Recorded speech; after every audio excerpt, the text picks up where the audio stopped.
Hello everyone, Josh Myers here, and welcome back for another episode of the Graveyard Shift podcast. It's been a while since I've done these, and it's been a while since I've discussed this topic. So today I am going to be going over another Halloween YouTuber. It's one I've done before, and you may remember this from one of my previous podcast episodes, and I'm going to be discussing about Everyday Horror Gang, because yeah, he's still spouting out nonsense. So now how I'm going to do this video is I'm going to be... Okay, so a while back, with my Myers Fan 25 video, my most recent one, which the reason I'm bringing up Myers Fan 25 and Everyday Horror is because apparently Everyday Horror and Myers Fan 25 are pretty close with each other, and they basically make the same type of content, really. It's not honestly that much different. Because I got in a comment, which I did remove because it was one of those toxic comments, and like I said, any toxic comments I see, I remove, but it was apparently... I'm not sure if this person was like a fan of Myers Fan 25 or if she was like some, like, I don't know, maybe she was Darnell's girlfriend or something like that. I have no idea, or maybe a friend of Darnell's or something like that. I have zero idea. But she was trying to defend him, and honestly, every single point she made, I easily debunked. But I'm not going to go into that because it's just dumb. It's just dumb, you know? That's all I just have to say, really. But today is just going to be a free-for-all of videos that I picked to look at and discuss from Everyday Horror. I'm not going to go have a specific theme, whether it be his Halloween content or whatever. It's just going to be whatever I decide. And then I'll kind of pause and kind of give my thoughts on it. I am not going to go over the whole videos. Yeah, in regards to, like, I'm not going to have the whole video play, and then, I will insert more HD clips of, like, his talking points, as I'm pausing and discussing, so you're not hearing all this, but, yeah, let's just dive right into it. And the first video I'm going to be taking a look at, he posted this 4 months ago, and the title of the video is, "Are you going to see Jordan Peele's Nope?" Nope, it will be a flop at the box office. Which, by the way, I have seen Jordan Peele's Nope. Actually, I did rent it when it came out on Blu-ray, and I actually have a review up. Well, I don't have it up. I have it's in the process of being made. You will eventually see my review of Nope, and know my thoughts now. For me personally, I've only seen his first film, Get Out, which I really enjoy Get Out. Spoilers on my thoughts on that movie, but I really enjoy Get Out. And I have yet to see Us. I do own it on DVD, but have yet to see it. I do plan on watching it at some point, so that eventually I could do my ranking of Jordan Peele's movies from worst to best. Which you'll see that at some point as well. Probably after I end up reviewing Us and Get Out on my channel, you will see a ranking of each of his movies. And honestly, I think Jordan Peele's a good filmmaker. I think he is, especially a good horror filmmaker. And I watched Nope, and a bit of spoilers on my thoughts on the film. I actually did enjoy it. Now, I'm not going to discuss on whether or not I liked it more than Get Out, or if I prefer Get Out. That'll be saved for the video, and that'll be saved for the eventual ranking. But I overall enjoyed Nope.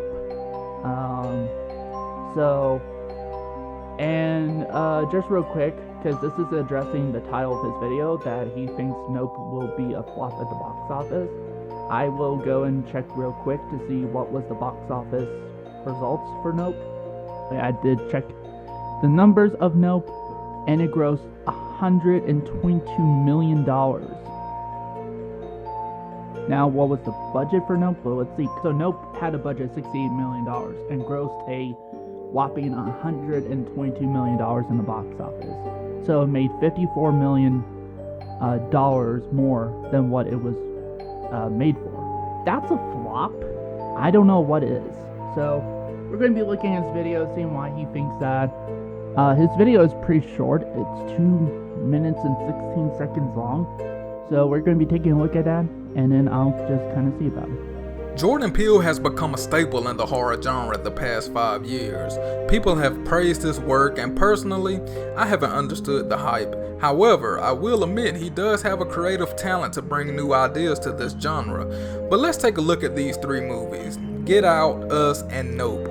Now, Get Out was solid, and it broke down barriers in some ways, but it was more of a psychological thriller than a horror movie. Okay, so he admits that Jordan Peele has done some great work, you know? He personally enjoyed Get Out, as you just heard. 5 broke some barriers, and he also thought that while it's not a horror film, it was a psychological suspense thriller. And yeah, I agree with that. You know, I totally agree with him on that. Well, let's see why he thinks Nope will, because that's the real kicker of this video. Let's just see.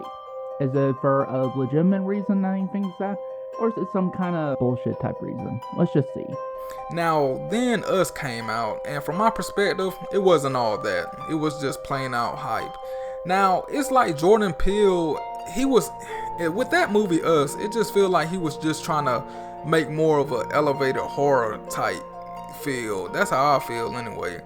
And now, seeing the full trailer of Nope, I'm not sure if this movie was a comedy or just a thriller, because it definitely isn't horror. And the trailer was embarrassing. I hate I even wasted my time watching that trailer. Even the title is stupid. It's called Nope. That's just a whole nother thing. Okay, so first of all, he said he watched the trailer and thought the trailer was just embarrassing for Nope. Okay, first of all, he watched Us. He thought Us was overhyped, and he watched the film. He thought it wasn't all there. Which again, from what my understanding is, there was hype before Us because of the fact that Us was a, new film by Jordan Peele, who came out with, his groundbreaking hit, Get Out, in 2015. So when Us came out in 2019, there was a lot of hype surrounding it because, well, Jordan Peele surprised everybody with Get Out. And since then, I've heard Us is probably Jordan Peele's weakest film out of the 3. I have not heard any hype since before the release of Us. I have not heard people hyping it or anything like that. I have heard people, for the most part, agree that Us is like his weakest film of his 3 movies he's done thus far. And then he said he watched the trailer for Nope, and he thought the trailer was just downright embarrassing. Now, he didn't went into clarifying why he thought the trailer for Nope was embarrassing. Personally for me, I watched the trailer for Nope, and it did intrigue me. I was looking forward to it. Even my friend Josh was intrigued because he has a soft spot for alien invasion type of horror, like alien invasion type of movies in general. So, and yeah, then he said it wasn't, he watched the film, and it wasn't a horror film, which in some aspects he's right, but it is a drama with some comedy aspect, and there's some suspense in there, and maybe tiny bits of element of horror, but it's mostly a drama with suspense and has some comedic elements in there, because he was like, I wasn't sure if it's a comedy or, it's clear that it's a mixture of these elements. So, let's continue. Okay, and before we get even further, he also said that the title of the film is just stupid. Nope. Well, yeah, it's not one of the most interesting titles, or one of the more, but to be honest, here's the thing. From my understanding, each of Jordan Peele's films is based on around, like, his titles are based around quotes used in his film. Like, Get Out, there's a lot of times where, the comedic side character was telling Daniel Kaluuya's character to get out, get out of there, so therefore the film is called Get Out. Us, I don't know why it's called Us. All I know is it has to probably be a line said by one of the characters in the film. I think it's because there's those doppelgangers of the characters that look exactly like them, and they say, it's us. Therefore, us. And in Nope, there's a lot of times where you have characters say the word nope. Like, nope, not doing that, you know? Therefore, the title of the film is called Nope. So, yeah, I get where Jordan Peele is coming from with those titles. It matches some stuff of lines said in the film. But I just feel like he should have made this into like a Netflix movie or something, because this movie is more than likely is gonna flop at the box office.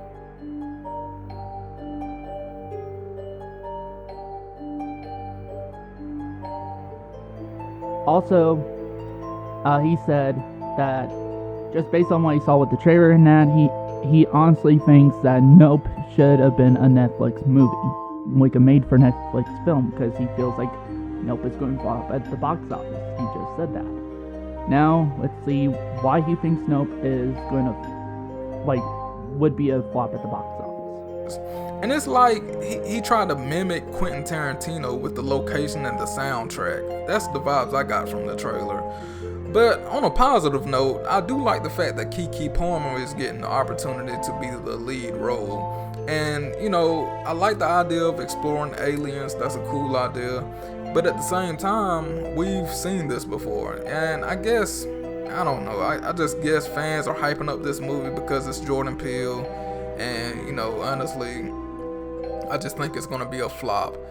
And, how could anyone be excited for this? So anyway, what are your thoughts and predictions about this movie? Do you think it's going to flop in the box office, or do you think it's going to be a great movie? Anyway, share your thoughts down below, and if you love any and everything horror movie related or paranormal related, then make sure you check out my channel. If you like my videos, then make sure you subscribe and hit that notification button so you can see every time I upload. As always, be safe, peace. So he said right there that he feels like the film has a bit of a Quentin Tarantino vibe, which I didn't really got that. To be fair, I haven't really seen that much of Quentin Tarantino's movies. I've only seen one of them, and my first one was Once Upon a Time in Hollywood, which I really enjoyed. But, yeah, and he was saying that it had some interesting stuff going on in it. He liked the idea of Keke Palmer, who in the film plays the sister of Daniel Kaluuya's character, seemingly like gaining more of the spotlight in the film. So he liked that idea. He also thinks it's kind of an interesting idea doing a story involving aliens. But then he said, well, just in his opinion though, it's still going to be a flop at the box office, and he has no idea why anybody would be interested in this. But I mean, and he also said it's kind of a film we've seen before, and that fans are just hyping it up because it's just Jordan Peele. Now, here's the thing.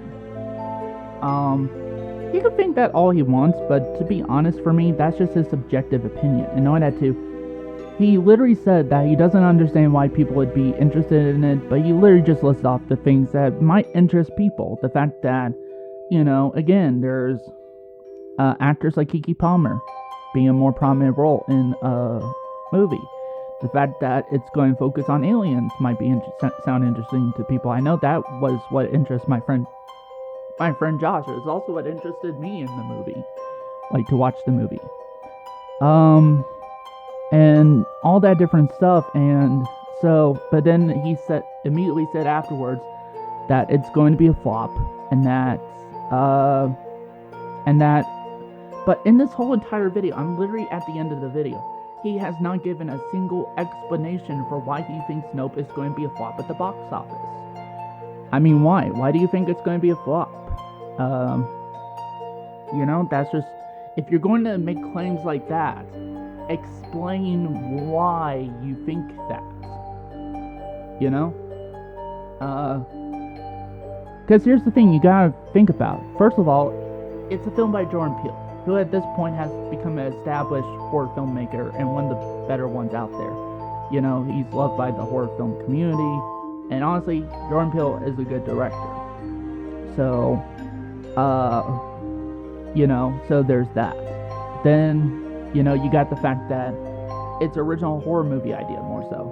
And he even admitted that he does appreciate that Jordan Peele is coming out with a bit more originality for horror films than what we've been seeing. So, again, I have no idea what is Everyday Horror's problem here, and why he thinks it's going to be a flop at the box office. So, Everyday Horror, if you really think that, and if you, like, first of all, your points were kind of being all over the place in this 2-minute video.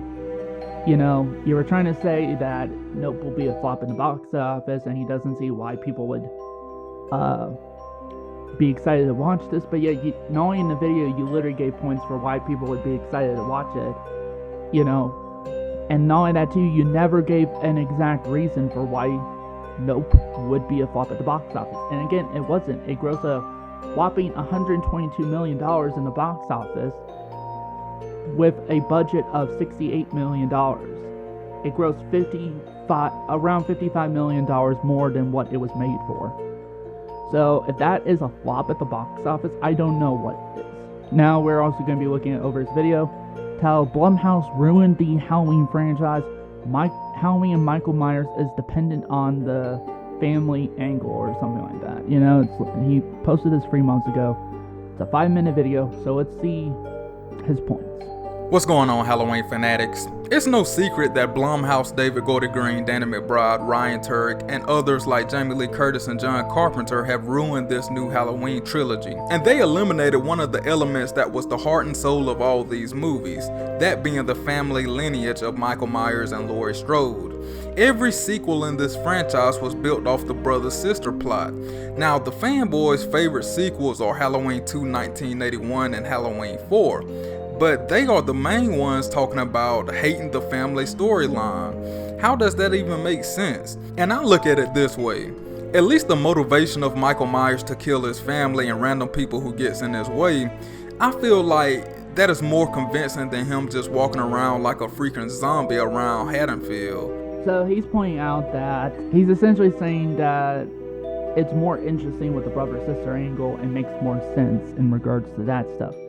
It makes more sense than Michael Myers just going around killing a bunch of nobodies. But here's the thing. Something you gotta think about. That wasn't always the case. That wasn't the case in the original 1978 movie. The one that most people would agree is the best one. If it wasn't for the original Halloween film, none of the sequels, even the sequels people like, would have not happened. There would have not been Halloween 2. There would have not been Halloween 4. There would have not been Halloween H2O, or even these new movies if it wasn't for the original Halloween. And the original Halloween, there was no indication that Michael Myers was going after Laurie Strode, because Laurie Strode is Michael Myers' other sister, is Michael Myers' second sister or something like that. You know, that wasn't the case until Halloween 2 came out in 1981. And John Carpenter had admitted that he wrote that script for Halloween 2 when he was drunk, because he didn't want to do Halloween 2. You know, he was kind of forced into it due to some legal issues. You know, and he also only really did Halloween 2 so that he could work on his next project, The Fog, that came out in, I think, 1980 or 1981, whatever. So he only really did this film due to contractual obligation, and also so that he could use the money to help finance, and also so he could just go ahead, because if he didn't do Halloween 2, he would have not been able to do The Fog, because due to the legal constraints. So he wrote the script while he was drunk, because he was so not wanting to do the script for Halloween 2. And that's how he came up with the twist that Laurie Strode is the sister to Michael Myers, and that's why Michael Myers has been going after her. That's the truth. You could deny it all you want, but that is the truth, and that's what happened. So, and that's why John Carpenter has hated that twist. And to be honest, I kind of hate that twist too. And here's the thing, I like some of those sequels, like he mentioned. You know, he was saying like, oh, these people complain about that twist, but yet they like films like Halloween 2 and Halloween 4. Here's the thing, I don't like Halloween 2. I don't like the original Halloween 2. There's some good elements in it. Like, I think out of all the sequels, it's probably the one that looks the most like the original Halloween. In fact, we hadn't got that at least until Halloween Kills tried to recapture the look of the original Halloween through the flashback sequences. But yeah, I don't even like Dick Warlock who portrayed Michael Myers. Again, no, I have no qualms with Dick Warlock as a person. He seems like a nice person. I actually wouldn't mind meeting him. But I didn't care for his performance. I thought Dick Warlock was a bit too slow and too robotic for my liking. So, no, that too. Jamie Lee Curtis for the most part of the film was bedridden, you know? So she didn't really got much to do. The character that got the most to do was Michael Myers and Dr. Loomis. So that's about it. So, and yeah, so for me, I personally, but I do like Halloween 4. I really do. Even with some of my issues. Again, I have some issues with Halloween 4, like the way Michael looks, you know? I would prefer to look in Halloween 2 than I would have the look in Halloween 4 for Michael Myers. But overall, I think the reason for that is because for the most part, while yes, they still tackled the sibling angle, it's not really brought up all that often. You know? It's not like it's like really focused on. It's like, oh, just to remind you, Michael Myers and Laurie Strode were siblings, and this is Michael Myers' niece that he's after, you know? There was only like a couple mentions in Halloween 4 that mentioned that whole twist. But outside of that, you know, you could easily have that film be the same thing if you even remove the sibling angle, you know? Just saying. So, let's continue on with this. And hell, you know what? The freaking Halloween 1978 movie starts off with him killing his sister. And shout out to the Myers fan 25 for pointing that out to me. And I just feel like in that first movie, you definitely could have got away with it being a family storyline. Like, if you notice, Michael brought back Judith Myers' tombstone. So, was he obsessed with her? Like, something was going on there. But if you notice, Blumhouse has eliminated the family lineage. But, you know, they basically did the same thing, but in a different way. You have 3 Strode women. That's family, right? And although Michael is not after them, somehow he always finds them. You get what I'm saying? So it's like, it's still like connected all together. Okay, somehow he always finds them. That's what he said right there, you know? Now here's the thing, I do have some problems with that, but here's the thing. In Halloween 2018, the only reason that Michael Myers ever encounters Laurie is because, one, Laurie did try to encounter Michael early on. Their first encounter was literally because she went to his direction. If she didn't, Michael probably would have never even tried to find her, you know? And then, in regards to the final climax, the only reason that Michael went after her is because of the character of Dr. Sartain, who wanted to have Michael Myers have an encounter with Laurie Strode to, I guess, study that.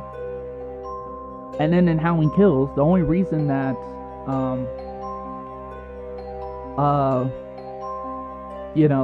Michael Myers was, like there was an encounter with Michael Myers and Laurie's family is because of the fact that you have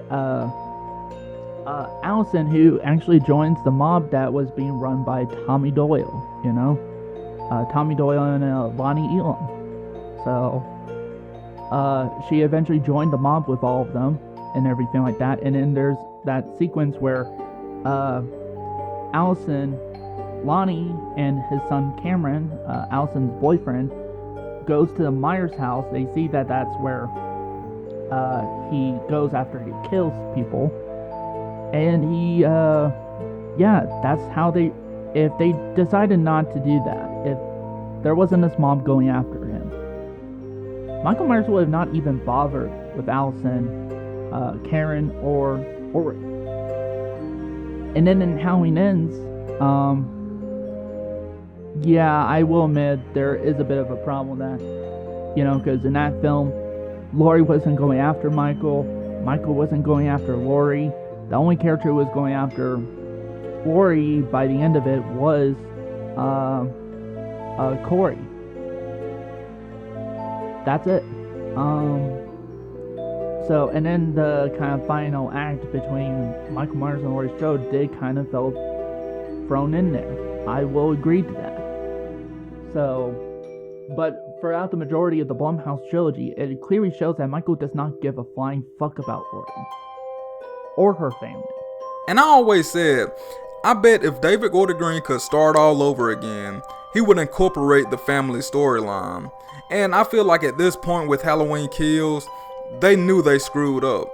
And, John Carpenter, screw what John Carpenter thinks, about the sister brother storyline. He created it anyway. But I just feel like David Gordon Green, he didn't really go into this trilogy with his heart, and he didn't make the movies that he really wanted to make. And, that's one thing about David Gordon Green. It just seems like he's a puppet, and he doesn't stand his ground. I mean, he rewrote the ending of 2018, and he also, was pressured, into changing the storyline with Halloween Ends.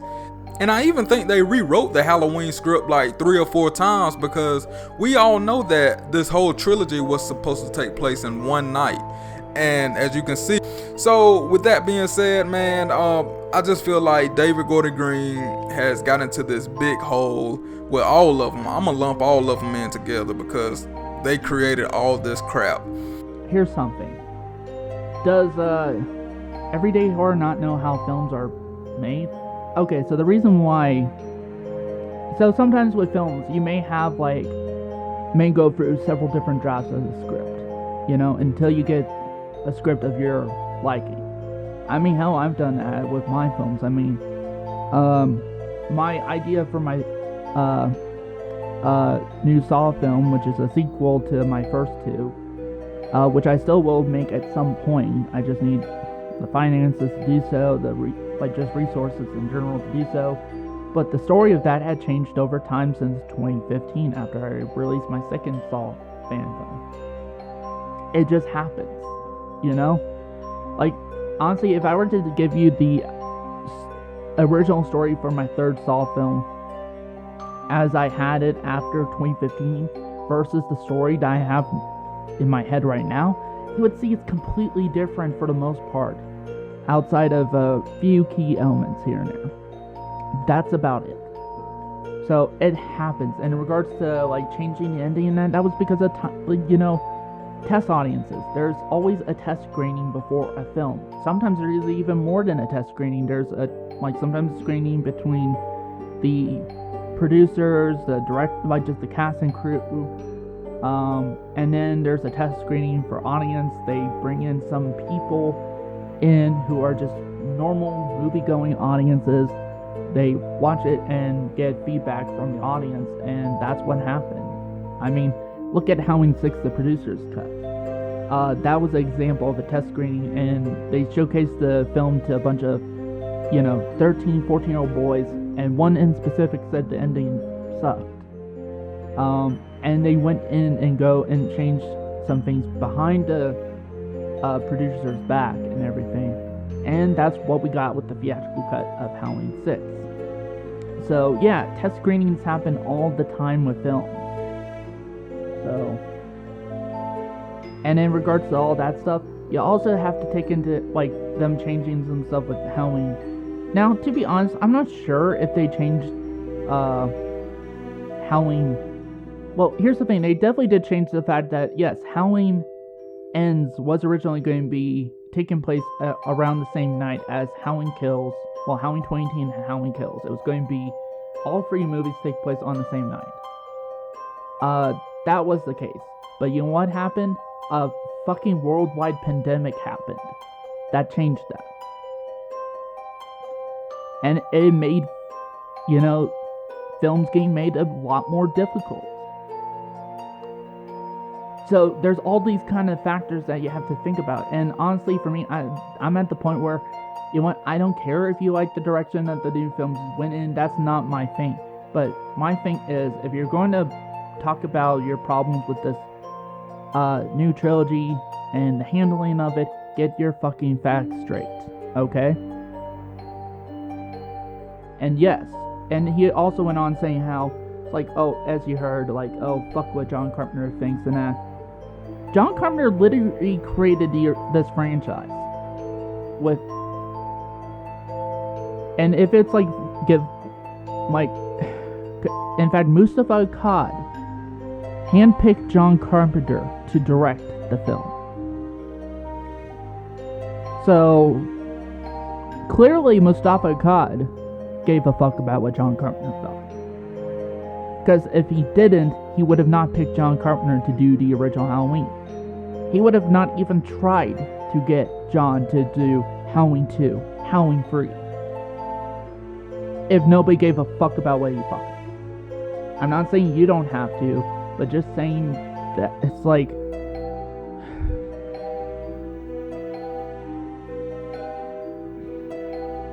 And yes, maybe I'm a bit biased. Who isn't? Who isn't fucking biased? You know? I mean, Myers Fan 25 and Everyday Horror, they're fucking biased. You know? There's no such thing as objectivity when it comes to film. The only thing you could say, this happened behind the scenes. The film was directed by so-and-so. It starred, this person, that asshole, you know, the film was made for this much money. Those are the only objective things you could really say about a film. But I just feel like you at a point in this franchise where they're coming up with ideas of a copycat killer. Now, that idea was floating around back with H2O, but do we really want to see that? I mean, we've seen this in previous horror movies, and if you want to throw that Christine storyline or love letter thing, whatever he was talking about, so basically you rewriting Christine, but in a Michael Myers way. So that's not new. And I just feel like for the casual fans, everyone still thinks that Laurie Strode and Michael Myers are brothers, and everyone thinks that this is about family. The casual fans. Like, if you ask the outsider, like a 40-year-old person who just casually watch horror movies, so, you know, what you think about Michael Myers and Laurie Strode? You know, they know the sister-brother storyline. They know about that. And I just feel like, you know, they should have just kept that going. Because, like I said, this trilogy is going nowhere. And, you know, we done got to a point where they wanted to stray away from the sister-brother storyline to now we got a copycat killer who's not even Michael Myers. And you can't make that scary because Michael Myers was that, you know, entity. He was the shape, you know, he was the boogeyman. And now, what's the dude name that's supposed to be, you know, playing Michael Myers or the copycat killer, whatever his name is? We supposed to be scared of him? No, that's not Michael Myers. So yeah, man, that's my rant for the day. And, you know, let me know down in the comment section below. Do you like the sister-brother storyline? Do you think they should have continued that going into this trilogy? How do you all feel? And how do you all feel about David Gordon Green? Do you think he actually put his heart into it, or he got caught up in the politics and, you know, he really didn't get to share his true story of this trilogy? So yeah, if you love any and everything paranormal or horror movie related to Halloween, then make sure you subscribe to my channel. Check out my previous content. If you like it, then subscribe and hit that notification button so you can see every time I upload. As always, be safe, peace. And as you can see, he was bitching about the idea of a copycat killer. Now here's the thing. Yes, he was right that the idea of a copycat killer in a Halloween film had been floating about for some odd time now. In fact, they were originally planning on doing that idea for the 7th installment after Halloween 6, and that was when the Halloween franchise was going straight to DVD, before Jamie Lee Curtis came in and say, hey, let's make an anniversary movie since the 20th anniversary is coming up, and they scrapped that idea. And honestly, he was talking about how you can make like having a copycat killer in a horror film doesn't really normally work out. And that, how are you supposed to be scared by that, you know, if it's not Michael Myers? Here's the thing. I'm not sure if it's trying to come across as scary, but what it's trying to be is tragic. Because with the character Corey Cunningham, he was this kid who, you know, seemed nice enough and everything like that. But then after some tragedy happened, and the fact that the town won't seem to cut him a break and everything, he's definitely had some mental problems and everything like that. And then, you know, eventually donned the persona of the shape of the boogeyman, you know? So, And that the idea that evil doesn't die, it changes shape, And that's something that kind of rang with the original Halloween, that evil never dies, It's lurking there, always. And that's reflective of the real world too, Let's say if we had somebody like for example, Jeffrey Dahmer.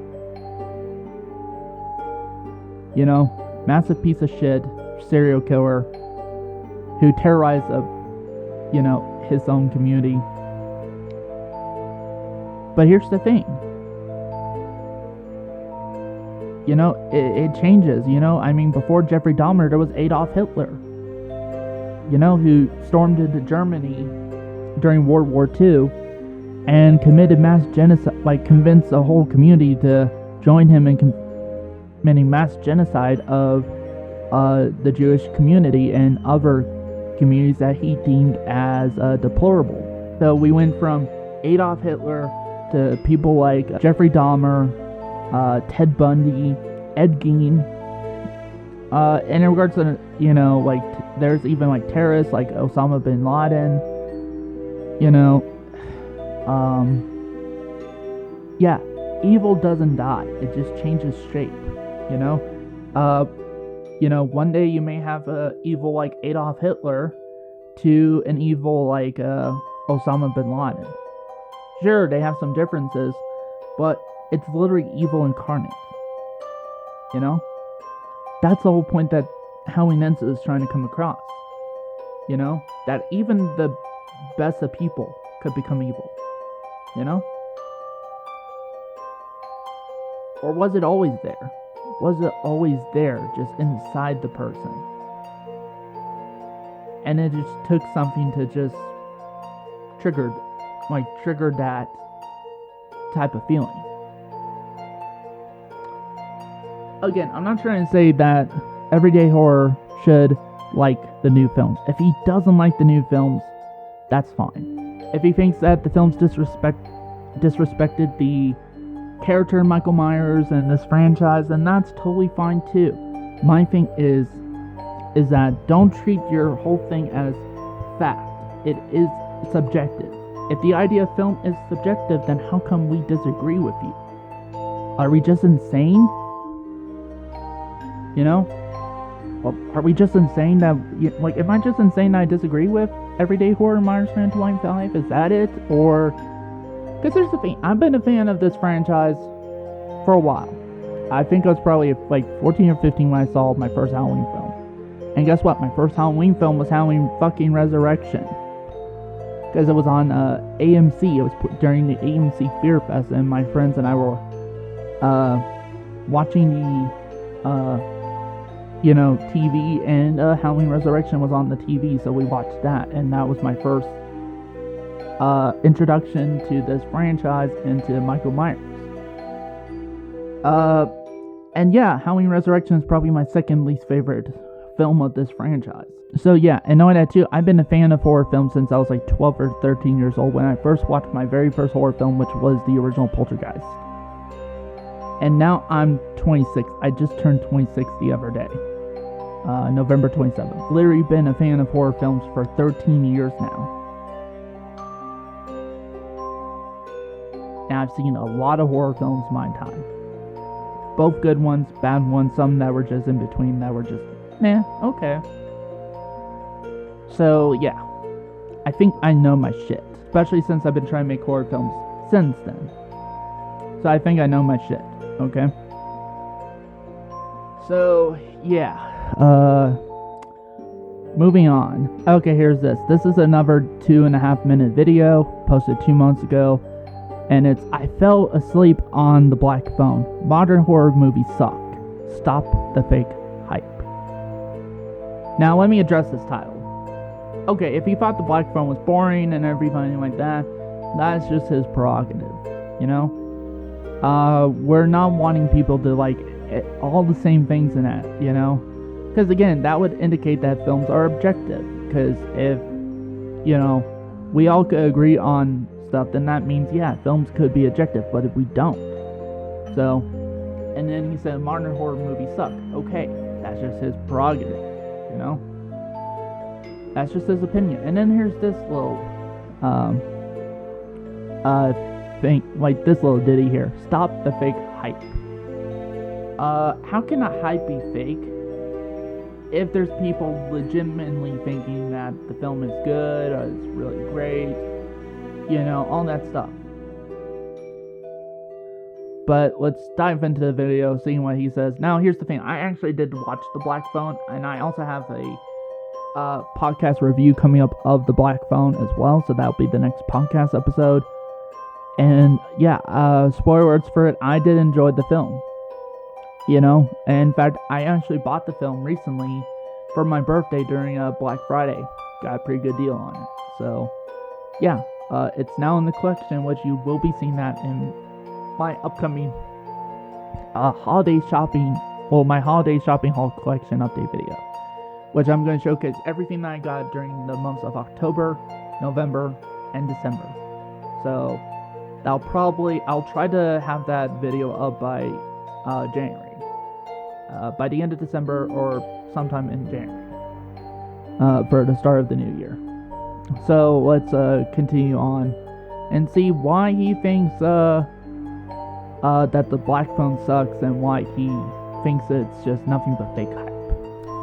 Hey, what's going on, everyone? I'm not going to keep y'all too long, but I just want to talk about this Black Phone movie. Now, y'all got to stop hyping up these basic movies. The Black Phone 2022 was nothing more than a Saturday night Lifetime movie thriller. And this isn't a horror movie, at least from the first hour, because I couldn't make it past the first hour. I kept falling asleep on it. I tried watching this movie twice, and I fell asleep on it at the same time. And, you know, I just couldn't get into it. And from the looks of it, it just seems like a basic kidnap movie, and I wasn't into that. And I just feel like y'all have to stop hyping up these movies like Nope and The Black Phone, because honestly, it wasn't worth my time. But I will say the first 30 minutes of the movie, it was pretty good. But after that, when he got kidnapped and all that, it just fell apart from there. And it wasn't realistic. Like, the little kid got kidnapped and he's talking to the dude from Training Day. He's talking to him, and I'm like, dude, you supposed to be traumatized and scared, and you just talking to him like he's a regular person. And I don't know, it just didn't feel realistic. And like I said, I'm not going to finish the movie, and I don't care to finish the movie. So far, his points here is that, and again, it's just purely subjective. You know, if he thinks that The Black Phone was boring to the point where he fell asleep during it, that's fine. He even admitted that the first some odd minutes of the film was actually pretty good. Like, he was actually getting into it up until the point that the main character of the film, Finney, was kidnapped by the Grabber, played by Ethan Hawke, you know? So, yeah, again, that's just purely subjective. That's his thing. And then he went on talking about how unrealistic the film is and everything like that. The film deals with fucking, like, a phone in which he gets calls from that's, like, disconnected. Like, the phone's disconnected. And then, he gets calls from, the Grabber's previous victims. You know? It's like, what the fuck are you talking about with realistic? He said that he didn't finish the movie, and he doesn't intend on finishing the movie. But yet he's making a 2-minute video discussing about why the film sucks. Here's the thing. The only time I've done that and reviewed a movie is the 1981 camp slasher, Don't Go Into the Woods Alone. I guess I kind of had some more experience with him with that in the Black Phone. That I thought the film was boring. It was super low budget. You know, like super low budget. The only positive thing I had to say about Don't Go Into the Woods Alone is that I actually did like the location of the film. You know? That's about it. So, but other than that, I haven't really done that to where I would watch a film.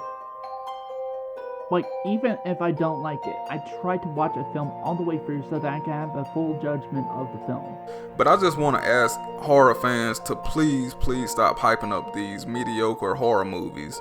And it's just gonna create more, because they are already talking about a Black Phone 2, and people talking about, oh, this is the best thing ever, the best original horror since I don't know when, and I'm like, just chill out.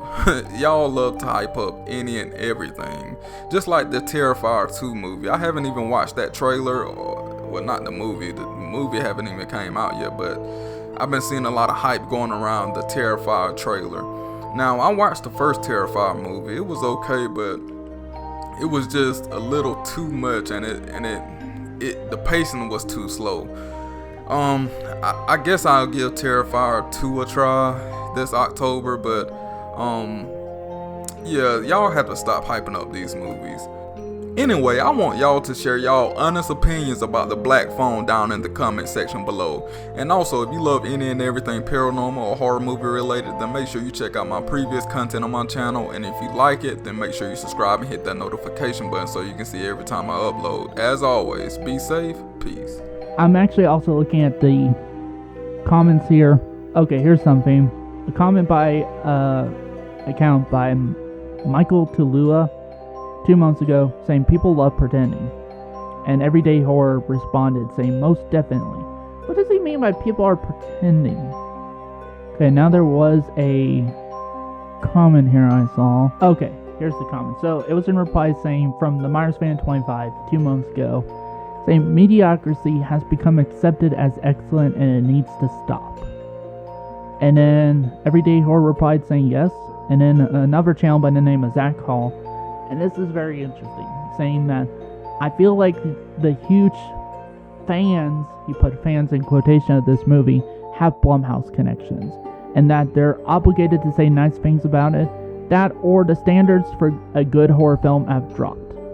The last good horror film I remember seeing is Hereditary, but I think I liked that movie because I wasn't surrounded by that overbearing hype and it being called The Next Exorcist. I went in blind, not knowing anything about it, and loved it. Now here's the thing. That's Zach Hall's personal opinion. Again, I have yet to see Hereditary. I've heard a lot of good things about it, and I own it on DVD, so at some point I will give Hereditary a shot. But, you know, here's the two things that he says that really stand out to me. Something that these people have been saying, that the people that, like, these quote-unquote fans, so they don't even consider these people real fans, which again is fucking asinine. Here's the thing. Who gave you, Zach Hall, and Everyday Horror, Myers Fan 25, people like you, who gave you the privileged position of determining who counts as a real fan and who doesn't? Again, you're no better than some of the, you know, anti-fans in the Star Wars community. So, because they would say people who like the sequel trilogy or just anything that Disney has ever done are not real fans and never been real fans. And the fact that he made a claim that a lot of these quote-unquote fans have Blumhouse connections, which, first of all, where's your proof? I've heard this from Everyday Horror. I heard this from Myers Fan 25. Where's your guys' proof that these people have connections to Blumhouse? Because here's the thing, I like the Black Phone. I have zero connections to the film industry. What the hell are you even talking about with that? And here's the thing, like I said in my previous video talking about Everyday Horror, that to be, and Myers Fan 25, that to be honest, even if I was working for Blumhouse, I would criticize their movies, and I have actually. I didn't like Fantasy Island. I thought that movie was a mistake, you know? Didn't really care that much for Black Christmas 2019. Now here's the thing, it wasn't as bad as it wasn't as bad as the internet made it out to be, but I didn't really care for it, especially compared to the original classic by Bob Clark. In fact, I'm going to be reviewing all 3 Black Christmas films for my upcoming 12 Days of Christmas review series on this channel. So be sure to keep an eye out for that. So I'll eventually make an announcement trailer saying that, oh hey, I'm going to be doing this series. I'll probably post that some point, maybe the beginning of December. I'll probably start it like 12 days before December 25th. Christmas Day. So the series will start December 13th and go all the way until December 25th. Be sure to look out for that soon. I got some ideas of horror films I'm going to be covering, but so yeah, I'm not one of those, just people's like, yeah, I was trying to do like one of those seals or whatever, where it's like, so yeah, I'm not one of those people. So knowing that too, I have no connections to Blumhouse or the film industry as a whole. So what the fuck are you guys talking about? And then the other thing is, he mentioned, is either that, or the standards for a good horror film have dropped. Now here's the thing, that is purely subjective. I mean, what do you mean by standards? How do you consider, like, what are the standards of a good horror film? And even that's purely subjective, based between person to person, if you think that The Black Phone doesn't appeal to your standards of what makes a good horror film, then that's your, or films like Nope, or, or the new Halloween films, that is purely subjective.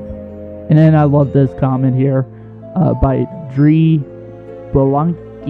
I don't know, probably butchering that, but just wrote a few sentence comment saying, "This movie sucked," and then there's 2 likes. That's just it. But yeah, overall, again, if he doesn't like The Black Phone, I'm not judging him based on him not liking The Black Phone. If he doesn't like it, that's his prerogative. I think I'm going to stop it there. Like I said, people like everyday horror, it's just like, it's just whatever. I mean, clearly he's trying. Oh, something I mentioned too in my previous video of Everyday Horror Myers Fan 25. I remember seeing a mentioning how with Myers Fan 25 and Everyday Horror that they seem very similar to the hate group known as the Phantom Menace. I mentioned that again. Not really going to go too in depth on the Phantom Menace because that gets very political. And I'm not going to be one of those channels, like geek channels, that claim it's about, oh, I'm just doing geek stuff, but yeah, filling it with, my own political biases and all that different stuff. I'm not going to do that. Not going to alienate my audience with that. So, but if I look at Myers Fan 25, there was a comment made in one of his videos. Let's see about it. I'm going to try to find the one that says here. Don't remember what it was. But yeah, these people are very similar to. I said these people are very similar to. You know what? I'll find it later. If I do another video talking about like Myers Fan 25, which I will do at some point, because just like Everyday Horror, he's posted more kind of nonsense, like just nonsensical discussions. So yeah, I will be doing that at some point. But I do remember being something like he was talking to somebody and they mentioned like how films are woke and everything like that. So yeah, that really reinstated the fact, and Myers Fan 25 agreed with the comment and everything like that. So that really instated the fact that these people are very similar to the Phantom Menace, where they bitch and moan and complain about how films have become woke and just the entertainment industry is woke, how wokeness has ruined entertainment, yada yada yada yada. Very same kind of stuff here. The only difference is that unlike Phantom Menace channels that have like thousands of subscribers and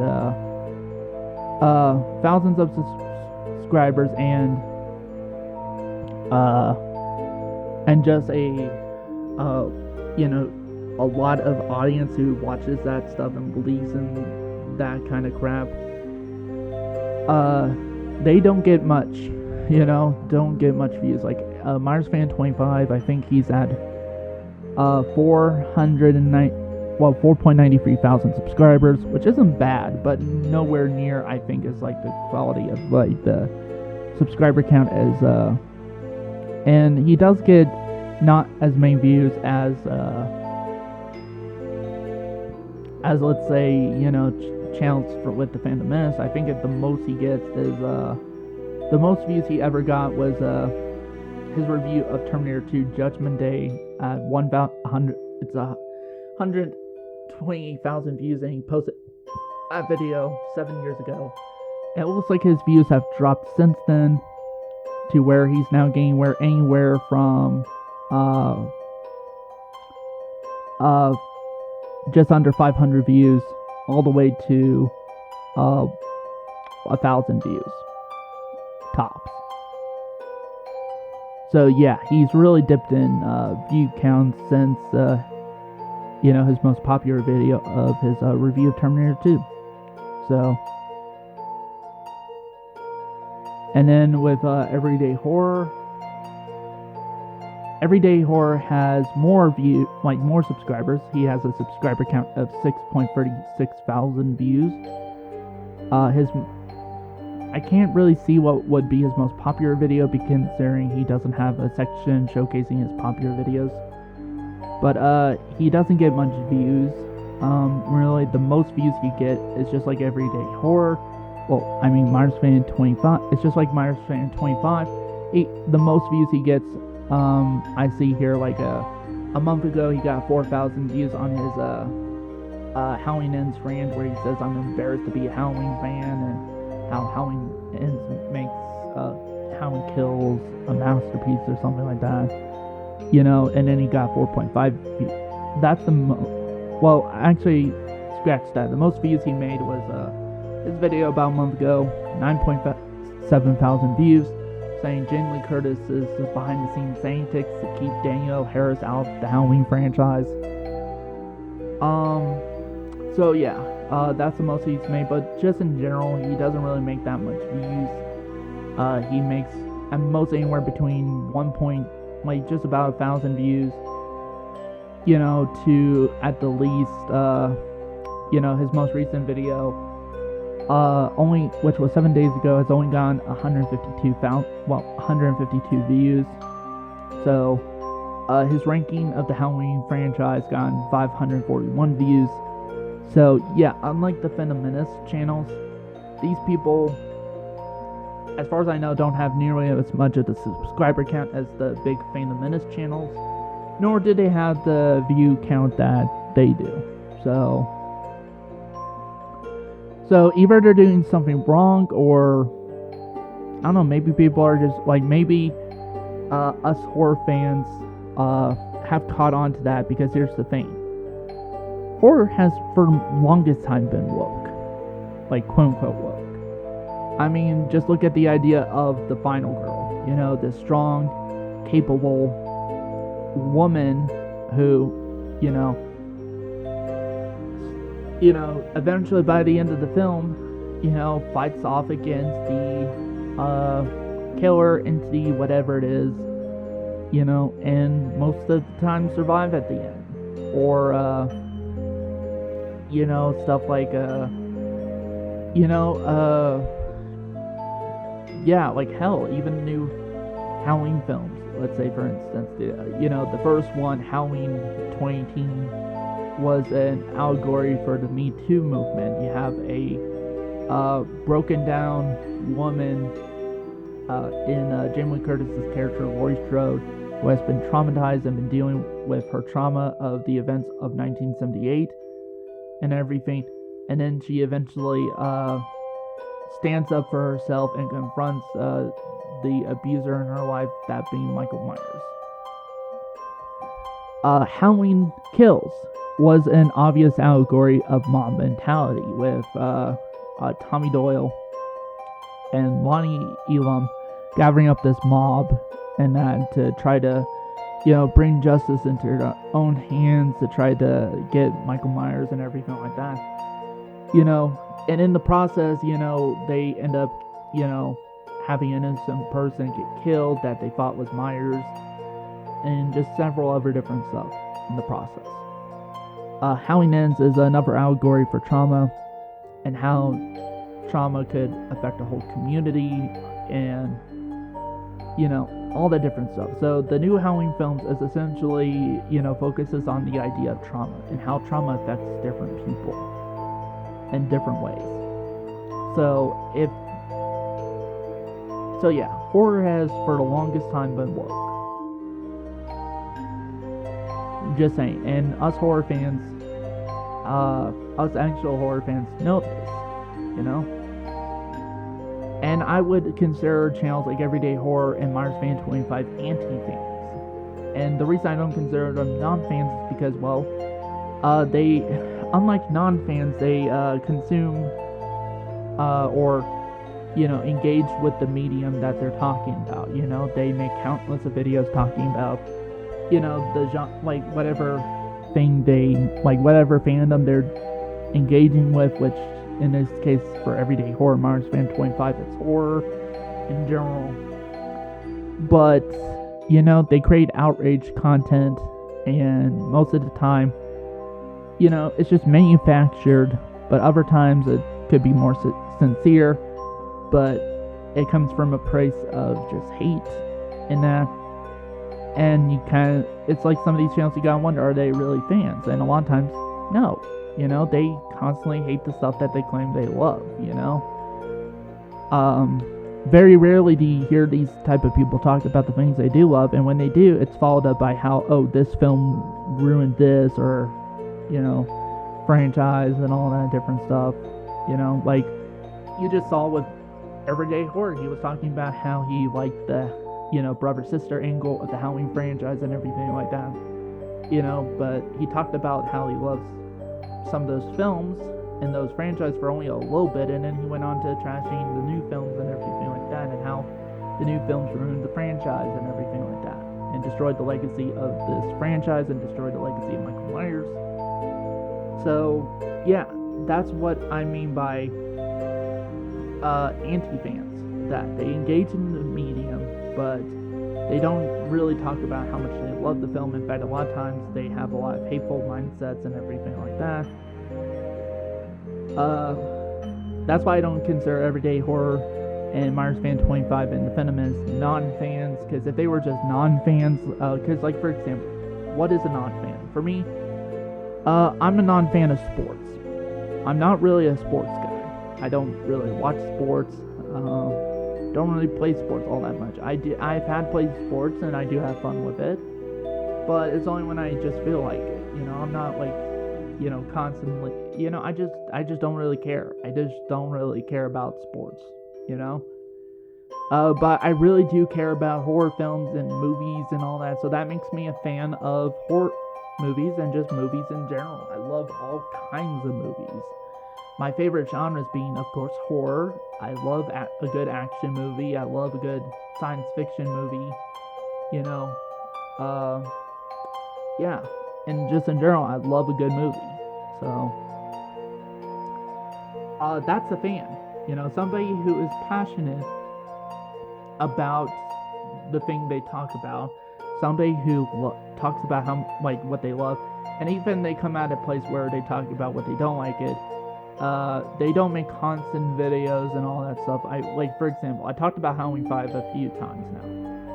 I talked about it twice for why I don't like it and why I think it just doesn't work as a film overall, and why I think honestly it did kind of was the start of the downfall of the franchise for the longest time.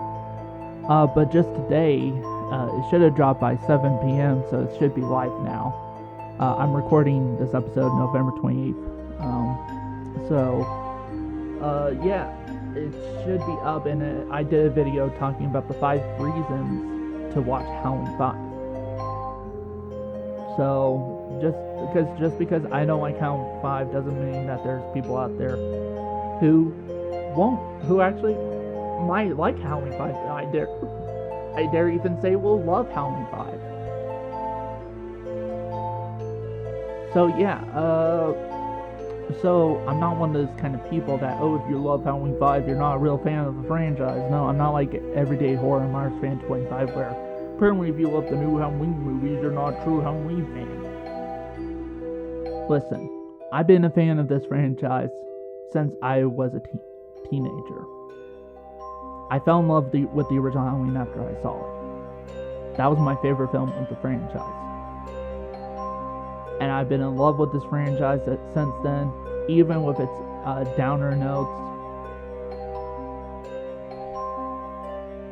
So, you saying that if I like the new films by Blumhouse, that somehow that makes me not a fan. Well, I got one thing to say: fuck you. Just fuck you if you think that. Just like how you say, I don't give a fuck about what John Carpenter thinks. I give zero shits about what you think of me. If you want to play like that, then so be it. But I give zero shits about what you think of me. I'm only making these videos to prove how ridiculous you guys are. So, and to be honest, I hope you guys don't actually grow and succeed and be as popular as like the Feminist channels. I really hope you don't, because we don't need that in horror right now. We already got enough toxicity in horror right now. We don't need any more of it.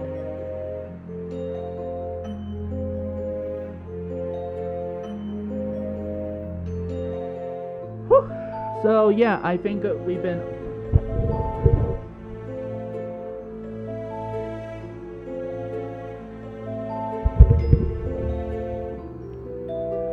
okay, I think we've been at this long enough. This is already about, recording about an hour into this podcast episode. It'll probably be shorter once I cut it down than that, but yeah, so that's it for this episode.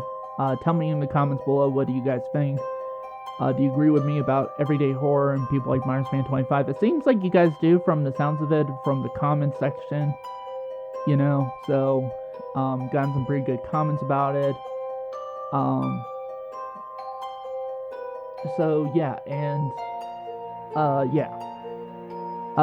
there needs to be more people exposing these channels for what they really are. Which these are channels that come out that claim to be fans, but they really just hate. They just hate this stuff. They do. And to me, that's not a fan. Not saying you can't hate certain films or whatever, you know, again, I hate Halloween 5, you know. But, you know, I'm not going to be one of those people that if you love Halloween 5, then you're not a real fan. Because clearly, you know, if the idea of a fan is somebody who is passionate about the things that they talk about and, you know, just share their love for the things they talk about. So, I plan on doing more podcast episodes soon, so be sure to check those out, and thank you guys for watching, and we'll see you next time.